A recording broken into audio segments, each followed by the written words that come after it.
bonjour à tous mes futurs compatriotes canadiens, j'espère que vous allez bien. Moi, je vais super bien, super bien, super bien, encore une fois de plus aujourd'hui. Nous allons continuer à parler de la bourse, de l'exemption des droits de scolarité. Et je le rappelais à plusieurs, ça ne veut pas vraiment dire que c'est gratuit, mais vu ce qu'on payait avant, si vous allez payer comme des étudiants québécois, vous étudiez presque gratuitement au Canada. Vraiment, c'est du pain béni. Et je le rappelais tantôt, c'est qui en fait, lorsqu'on parle d'exemption de bourse, de droit d'études, c'est quoi exactement? Il faut que vous sachiez d'abord c'est qui la clientèle cible.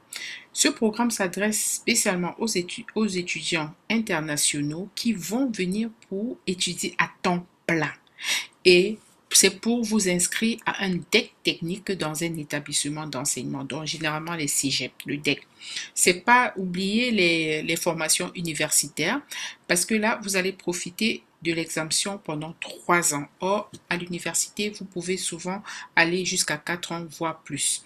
Et ceux qui vont résider à l'étranger au moment de présenter leur demande d'exemption seront priorisés. Ceux qui sont au Canada, non, ne seront pas priorisés. Par contre, c'est ceux qui sont hors du Canada qui seront priorisés. Donc, il y a un certain quota. Et ils ont ce qu'ils appellent le premier quota et le deuxième quota. Le premier quota, c'est pour certains pays, mais dans le deuxième quota, il s'agit des étudiants des pays membres de plein droit de l'Organisation internationale de la francophonie et de l'Algérie pour les cégeps situés à l'extérieur de ces groupes-là. Et puis, je vais vous donner la liste détaillée de tous les pays admissibles à la fin de la vidéo. Donc, restez jusqu'à la fin de la vidéo. Et à tous ceux qui ne se sont pas encore abonnés, allez-y, abonnez-vous parce que je me suis rendu compte qu'il y a beaucoup de personnes qui me regardent mais qui ne sont pas abonnées. Allez-y, n'oubliez surtout pas d'activer la cloche de notification pour être au courant de toutes les nouveautés que je vais poster parce que je sais qu'il y a beaucoup qui ont des questions. Je vais répondre au fur et à mesure à toutes vos questions afin que vous ayez satisfaction. Et maintenant, à tous les anciens, je dis encore merci vraiment pour tous vos encouragements. Je suis toujours en train de donner le meilleur de moi. Et ensuite, nous allons parler des conditions d'admissibilité. Pour être admissible au programme, il faut d'abord il faut vérifier les critères de sélection qui seront déterminés par les organismes parce que quand vous vous inscrivez dans un cégep, le cégep maintenant va transmettre votre demande d'exemption à un organisme bien précis. Alors, qu'est-ce que l'organisme va vérifier?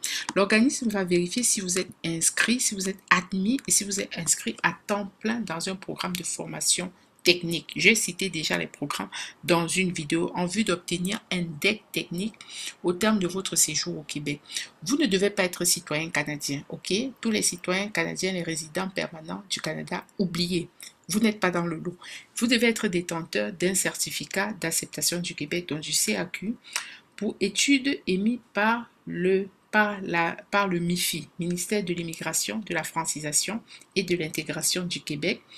Vous devez également avoir un permis d'études émis par Immigration, Réfugiés et Citoyenneté Canada, l'IRCC, et le cas échéant, des permis de travail pour la réalisation d'un stage obligatoire. Donc, si à l'issue de vos études, vous devez faire un stage, vous aurez besoin du permis de travail qui doit être valide.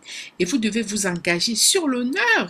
N'oubliez pas votre courrier à vous engager à réussir le programme auquel vous êtes inscrit. Et puis maintenant, dernière preuve d'admissibilité, être en mesure de satisfaire aux exigences de capacité financière minimale requises par les RCC selon l'âge de l'étudiant et par période de 12 mois. Donc, vous allez prouver des exigences de capacité financière par période de 12 mois. Sachant que pour l'exemption, ça ne veut pas dire qu'on va payer votre loyer, ça ne veut pas dire que votre CAQ ou tout ce que vous allez payer à l'immigration sera payé par le programme. Non. Tout ce que dans votre vie, en fait, habillement, transport, loyer et ainsi de suite, c'est vous qui devez subvenir à ces besoins-là. Et l'exemption, ce sera sur une durée de 3 ans. Et s'il y a prolongation, ce sera vraiment à titre exceptionnel. Pour la présentation du demande, maintenant pour qu'on analyse votre demande, on dit au fin de l'analyse du dossier par l'organisme responsable de la gestion du programme, la demande doit notamment comprendre les documents suivants. Pour qu'on soumette votre demande, vous devez avoir l'avis d'admission dans un établissement collégial, le formulaire de candidature au programme des exemptions dûment rempli et signé par le candidat. Donc, au fur et à mesure, je vais vous envoyer, lorsque je vais tomber sur ces formulaires, je vous les enverrai. Mais sachez que le programme commence en janvier. Une copie de la page d'identification du passeport valide et tout autre document officiel permettant d'attester de la citoyenneté du candidat, parce que les Canadiens n'y ont pas droit.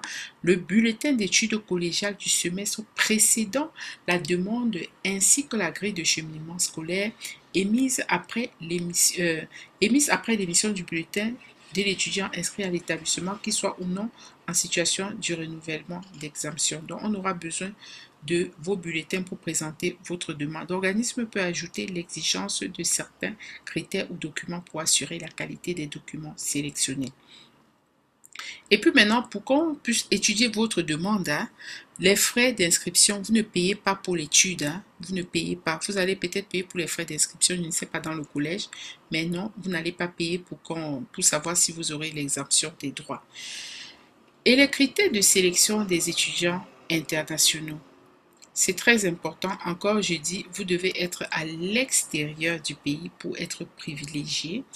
Parce que voilà, donc, et vous devez être retenu par les collèges, soit les collèges privés, soit d'autres collèges qui sont admissibles.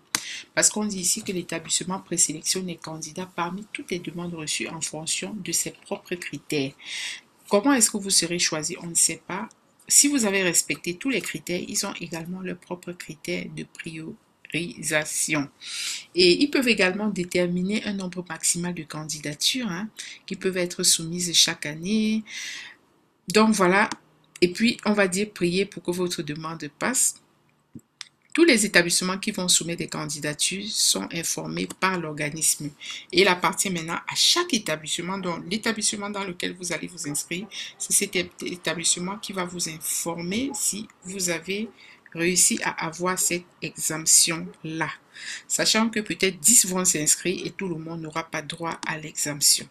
Maintenant, on va arriver à la liste des pays. Nous allons arriver à la liste des pays. Alors, je voulais rappeler à tout le monde, n'hésitez surtout pas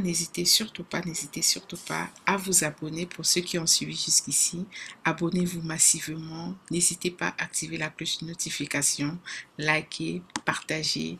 Parce que voilà, il y a beaucoup d'autres choses qui arrivent. L'exemption ne signifie pas que vous n'allez pas payer vos frais de CAQ. Donc voilà les frais que vous devez payer. Vous devez payer les frais de CAQ, vous devez payer votre permis d'études. Vous devez également payer les frais d'évaluation comparative le cas échéant si on vous le demande.